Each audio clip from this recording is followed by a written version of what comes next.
Ilmu itu berkahnya bil khidmah. Lulusnya kita di pengajaran, di pelang pembelajaran bukan juga lulus dalam kehidupan, tapi menjadi awal dari kehidupan. Karena kalian mulai mengamalkan ilmu-ilmu yang kalian dapatkan di pondok pesantren.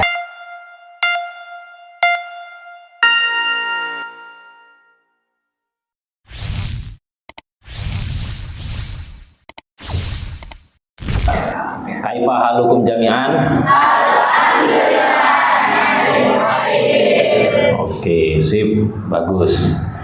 Alhamdulillah, alhamdulillahilladzi hasbi wa kafa, wassalatu wassalamu ala sayyidina Muhammadinil Mustafa wa ala alihi wa ashabihi ahli sidqi wal wafa.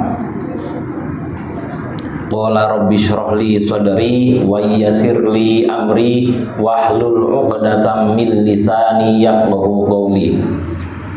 Amma ba'da, patut kita syukuri karena begitu besar nikmat yang diberikan oleh Allah, kita bisa berkumpul, apalagi yang kelas 12, alhamdulillah lulus semua atau ada yang nunggak ini?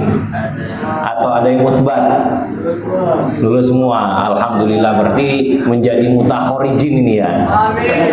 Menjadi sudah paripurna, namun ini bukan menjadi purna dari kehidupan kita, namun melainkan menjadi awal dari perjalanan kita.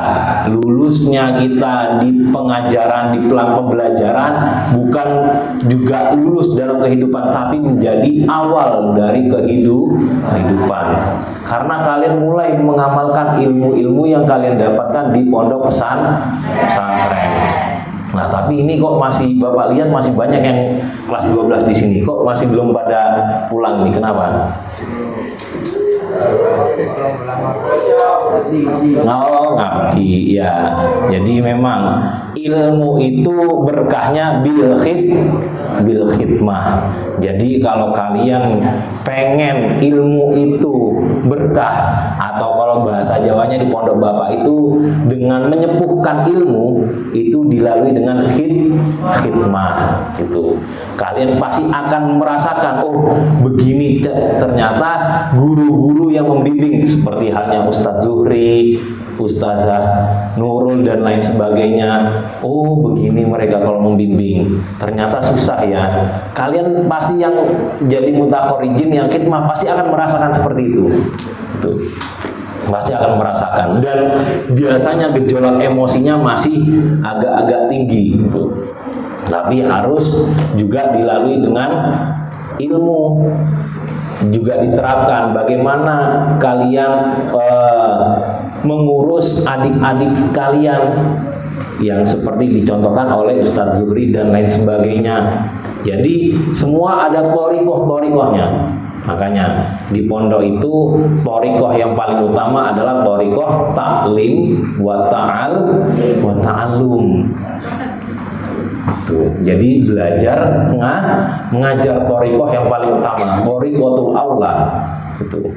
Karena dengan belajar kita mengenal Allah, dengan adanya sosok guru kita mengenal adanya Tuhan, mengenal cara untuk bersikap, mengenal cara untuk berperilaku sopan santun kepada adik-adiknya, kepada yang sesama sebaya atau ke yang lebih tua.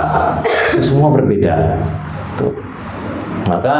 Makanya harus dilalui dengan ilmu. Sering sekali Bapak sampaikan bahwa kalau punya ilmu ini biasanya penyakit utama nih, apalagi nanti yang akan dilalui oleh para mutakhorijin adalah kibria. Tahu kibria apa? Kibrun apa? Sombong. Ini hati-hati. Ini penyakit hati juga. Penyakit hati yang biasa dialami oleh para mutakhorijin baru. Pasti itu. Kenapa? Karena sudah merasa beda tingkat di santri, sudah merasa menjadi pengurus dan di bawah sedikit oleh para ustadz-ustadznya gitu. Jadinya hampir setara. Maka yang membedakan apa? Dengan akhlak gitu. Jadi walau yang paling susah itu orang itu dinilai baiknya atau enggaknya tergantung akhlaknya.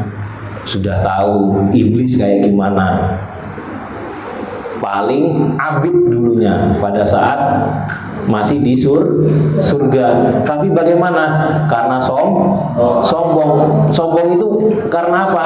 Ya karena nggak ada akhlakul karimah gitu loh.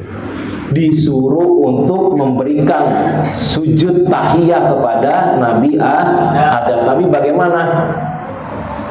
Gak mau, malah istikbar, malah merasa sombong.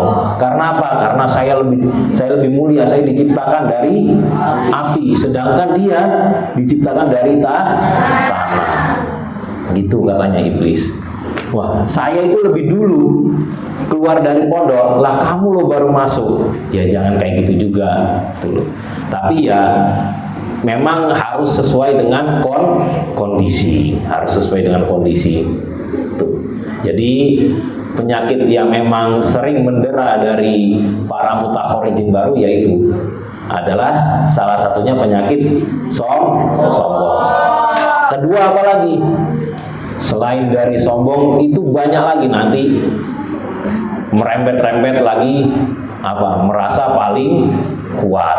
Ya sombong juga itu. Dari sombong itu nanti semuanya dapat, merasa paling kuat, merasa paling bisa dan lain sebagainya gitu. Maka kalau misalnya sudah dianggap merasa paling kuat, merasa paling bisa, ya kalian buktikan dengan ilmu kalian. Bagaimana cara misalnya, yang diajarkan oleh Ustadz Zuhri seperti ini, kalian bisa membimbing adiknya. Gak cuman hanya bisa menyuruh, belajar, tapi pas ditanya, bang, ini apa nih bang? Saya nggak tahu bang. Wah, Dek, abang aja kemarin belajar tidur dek. Coba kamu tanya sama Ustadz aja, gitu. Ya jangan gitu. Jadi walaupun sudah menjadi mutakhorijin, pelajaran jangan sampai lupa.